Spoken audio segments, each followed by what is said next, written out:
سب سے پہلے میں قرآن کریم کے محافظوں کو خراج تحسین پیش کرتا ہوں۔ آج پاکستان بھر کی سڑکوں پہ نکلے ہیں، لیکن انشاءاللہ جو آج ہوگی سے پیغام جانے والا ہے پورے پاکستان کے لیے ایک مثال ہوگی انشاءاللہ۔ کون مغرب ان کا تو نام بھی نہیں لینا چاہتے ہم، جو سانپوں اور گٹروں کے کیڑوں کا جوس اور سوپ پیتے ہیں، وہ کیا قومیں ہوں گی، کیا لوگ ہوں گے، کیا معاشرے ہوں گے، اور وہ کیا معاشرے ہوں گے جہاں پہ باپ نہ ہو، وہ کیا معاشرے ہوں گے۔ صرف میرا اور آپ کا قصور ہے ہم آئینے میں ان کی شکل و صورت دکھائیں کہ تم یہ ہو کہ جو تمہارا سب سے بڑا، جس کو تم کہتے تھے کہ یہ پاورفل اوباما ہے، وہ اپنی کتاب میں خود لکھتا ہے میرے 3 باپ تھے۔ یہ کیا قومیں ہیں، کیا معاشرے ہیں، اور انقلابی قرآن حکیم کے سامنے آ رہے ہیں۔ ان کو یاد رکھنا چاہیے یہ کون سی عظیم کتاب ہے اور کون سی عظیم کتاب کے ماننے والے ہیں۔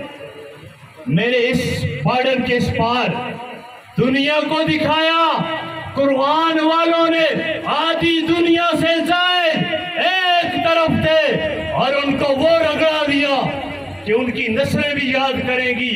میں نے کہا اباؤ اجداد تک ان کو یاد پڑے گی یہ بار، لیکن پھر سے وہ قرآن پاک کی بے حرمتی پہ اتر آئے۔ سینیٹر مشتاق صاحب کی ایک بات کہ وہ آفیہ بہنا سے ملے تو آفیہ بہنا کہتی ہے کہ یہ میرے پاؤں کے نیچے قرآن دیتے ہیں اور کہتے ہیں اس پہ گزر، اور وہ آفیہ بہنا کہتی ہے کہ میرے سامنے یہ قرآن حکیم پہ پیشاب کرتے رہے۔ مسلمانوں یاد رکھنا، اس وقت ہم نے بھی ایک پیغام دینا ہے کہ یہ قرآن پیغام کیا دیتا ہے، قرآن کا تقدس ہے کیا، قرآن کی حرمت ہے کیا۔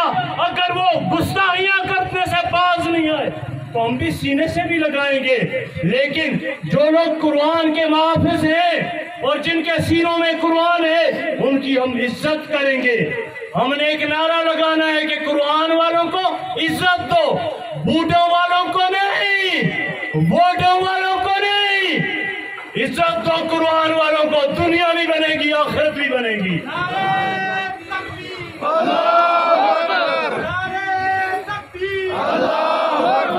آج بہت ساری جماعتیں اس قرآن نے اکٹھی کر دی، لیکن بدقسمتی سے کچھ ٹھیکیدار آج بھی نظر نہیں آ رہے۔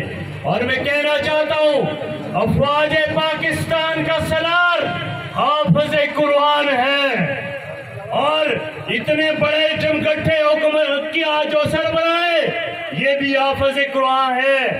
کچھ تقاضا ہے قرآن کا بھی کہ کم از کم اس غلیظ ملک کے سفیر کو تو نکال دو۔ کیا اتنا تو حق رکھتے ہیں نا؟ بواز بلند ہاتھ کھڑا کر کے رکھتے ہیں نا کہ ان کا سفیر نکال دیا جائے، اور اوکی والوں، تناول والوں، گرور والوں، قرآن والوں کو عزت دینی ہے۔ میں اسی شہر کے ایک بہت بڑا نام ہے، ٹیچر ہے، میں آپ کو گواہی بھی دوں گا۔ میں ان کے حوالے سے کہتا ہوں کہ جب ہم اپنے قرآن والوں کو عزت نہیں دیتے تو پھر کیا ہوتا